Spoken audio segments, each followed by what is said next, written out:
പത്തനംതിട്ട ആറന്മുളയിലും പരിസര പ്രദേശങ്ങളിലും വെള്ളത്തിനടിയിൽ തന്നെയാണ്. ആറന്മുള മണ്ഡലത്തിൽ മാത്രം 22ഓളം ദുരിതാശ്വാസ ക്യാമ്പുകൾ തുറന്നു.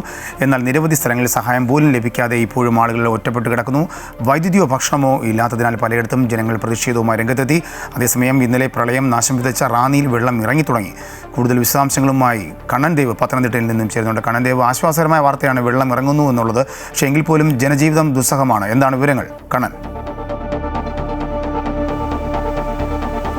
അതെ രാജേഷ്, കഴിഞ്ഞ ദിവസം കനത്ത മഴയെ തുടർന്ന് വെള്ളം കയറിയ റാന്നി പ്രദേശങ്ങളിൽ ഇന്നിപ്പോൾ വെള്ളം ഇറങ്ങുന്ന ഒരു സ്ഥിതിയാണ് ഉണ്ടായിട്ടുള്ളത്.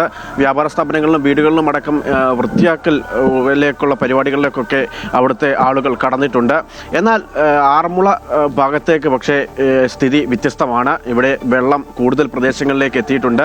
കൂടുതൽ വീടുകളിലേക്ക് വെള്ളം കയറുന്ന ഒരു സ്ഥിതിയുണ്ട്. മിക്ക സ്ഥലങ്ങളും ഒറ്റപ്പെട്ട ഒരു നിലയിലാണ് ഇപ്പോൾ ഉള്ളത്. പലയിടത്തും ആളുകളെ ദുരിതാശ്വാസ ക്യാമ്പുകളിലേക്ക് മാറ്റാൻ പോലും കഴിഞ്ഞിട്ടില്ല. ഏതാണ്ട് 22ഓളം ദുരിതാശ്വാസ ക്യാമ്പുകൾ തുറന്നിട്ടുണ്ടെങ്കിലും പലയിടത്തുള്ളവർക്കും ഇപ്പോഴും സഹായം ലഭിച്ചിട്ടില്ല. അവിടേക്കുള്ള അവർ ഏതാണ്ട് ഒറ്റപ്പെട്ട നിലയിൽ ഒരു തുരുത്ത് പോലെ കഴിയുകയാണ്. അവിടെ നിന്നും ആളുകൾക്ക് സർക്കാർ സംവിധാനങ്ങളുടെ സഹായം ഉൾപ്പെടെ കിട്ടുന്നില്ല എന്നൊരു പരാതിയുണ്ട്. അത്തരത്തിലുള്ള കാര്യങ്ങളാണ് ഇനിയുള്ളത്. ഇനിയിപ്പോൾ എന്തായാലും ആറന്മുളയെ സംബന്ധിച്ച് അവിടുത്തെ ഒരു ഭൂപ്രകൃതി അനുസരിച്ച് വെള്ളം ഇറങ്ങാൻ കുറച്ച് സമയമെടുക്കും. ചിലപ്പോൾ 1-2 ദിവസം എടുത്തേക്കാം എന്നാണ് അവിടുത്തെ MLA അടക്കം പറഞ്ഞത്.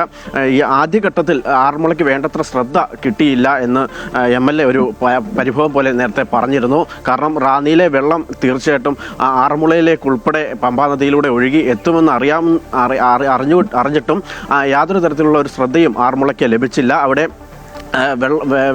ആളുകളെ മാറ്റി പാർപ്പിക്കുന്നതിനോ സുരക്ഷിത സ്ഥാനങ്ങളിലേക്ക് എത്തിക്കുന്നതിനോ വേണ്ട ക്രമീകരണങ്ങൾ നേരത്തെ ഒരുക്കാൻ കഴിഞ്ഞില്ല എന്നടക്കമുള്ള ഒരു പരാതി ഉണ്ടായിരുന്നു. രാവിലെ അത് ഈ ജില്ലയുടെ ചുമതല വഹിക്കുന്ന മന്ത്രി PC വിഷ്ണുനാഥ് അടക്കം അത്തരത്തിലൊരു ശ്രദ്ധ വേണ്ടിയിരുന്നു എന്ന് പറഞ്ഞിരുന്നതാണ്.